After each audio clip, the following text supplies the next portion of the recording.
Ekonomikos nuosmukio metu Lietuvoje bedarbių skaičius išaugo daugiau negu 4 kartus ir pasiekė rekordinės aukštumas. Šiuo metu kone kas 5 galintis ir norintis dirbti darbuotojas negali surasti savo tinkamo darbo. Kas gi lėmė tokią darbo rinkos situaciją Lietuvoje ir kodėl darbuotojai ir darbdaviai neranda vienas kito? Siekdami atsakyti šį klausimą, pasižiūrėkime į bedarbių skaičiaus dinamiką Lietuvoje. Mes matome, kad 2001 metais Lietuvoje bedarbių skaičius siekia 290 tūkstančių žmonių. Spartus ekonomikos augimas sugebėjo sumažinti bedarbių skaičių iki kiek daugiau negu 60 tūkstančių. Tačiau prasidėjęs ekonomikos nuosmukis grąžino darbo rinką į 2001 metų padėtį. Kas lėmė darbuotojų skaičius sumažėjimą ekonominio pakilimo metu ir kas lėmė ekonominio nuosmukio metu šių bedarbių skaičius išaugimą?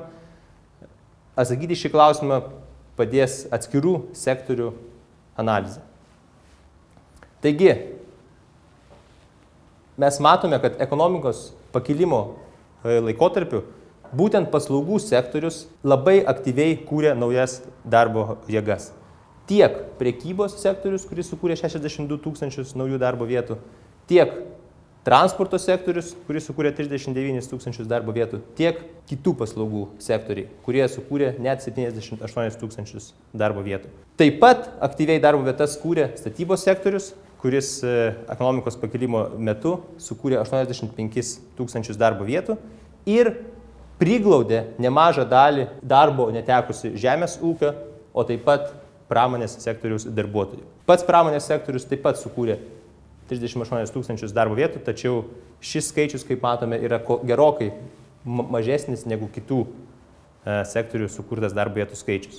Taigi, mes matome tendenciją, kad ekonomikos pakilimo metu būtent paslaugų sektorius buvo pagrindinis naujų darbo vietų kūrimo variklis, o gamybos sektorius kiek atsiliko nuo jo. Ši tendencija ypač išryškėjo ekonominio nuosmukio metu, nes 2008-2010 metais gamybos sektoriaus įmonės sumažino savo darbuotojų skaičių kone 150 tūkstančių darbuotojų. Ir 4 iš 5 darbo netekusių darbuotojų ekonominio nuosmukio metu būtent dirbo gamybos sektoriuje. Paslaugų sektorius ekonominio nuosmukio metu taip pat sumažino darbuotojų skaičių, tačiau šis sumažinimas buvo labai nežymus. Bendrai paslaugų sektorius sumažino kiek mažiau negu 30 tūkstančių darbuotojų. Tokie darbuotojų skaičiaus pokyčiai lėmė struktūrinius Lietuvos darbo rinkos pokyčius.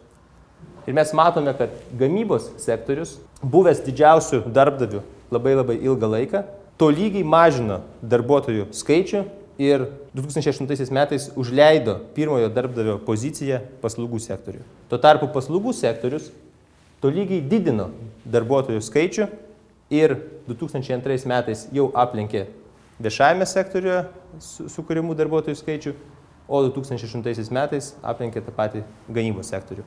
Taigi, didžiausia problema ir didžiausias iššūkis mažinant nedarbo lygį Lietuvoje yra, ką daryti su tais bedarbiais, kurie anksčiau dirbo būtent gamybos sektoriuje.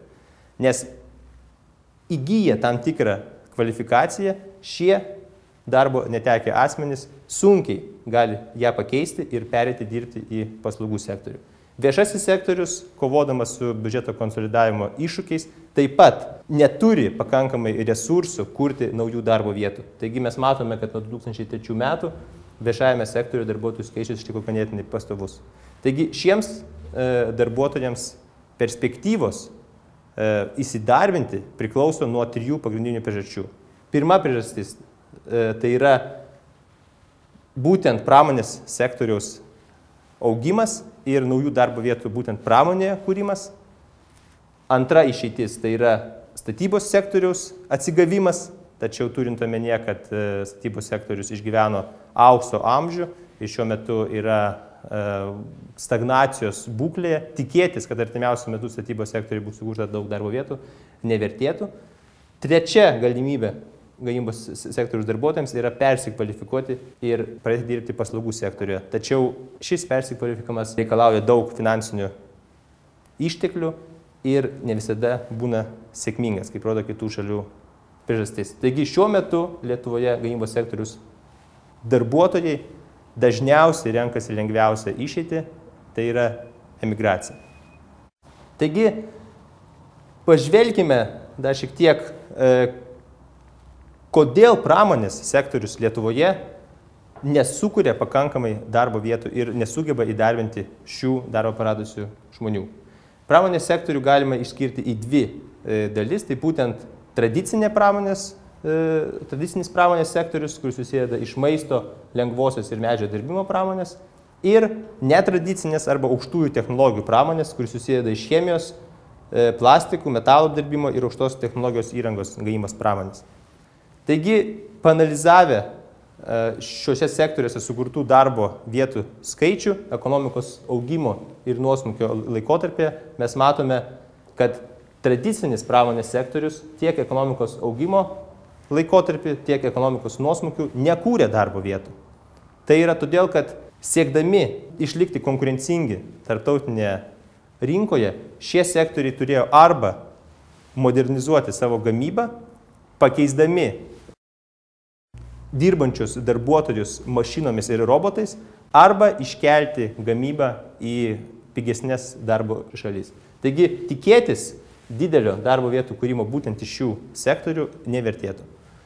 Aukštas technologijas kūrintis sektorius aktyviau kūrė darbo vietas ekonomikos pagilimo laikotarpiu, tačiau mes matome, kad atėjęs ekonomikos nuosmukis nubraukė, vėlgi gražino darbuotojų skaičių į prieš tai buvusi lygį. Taigi, išanalizavus šiuos darbo vietų pokyčius pramonėje, mes matome, kad didelės vilties, kad pramonė artimiausiu metu sukurs daug darbo vietų šiems darbuotojams Lietuvoje nėra.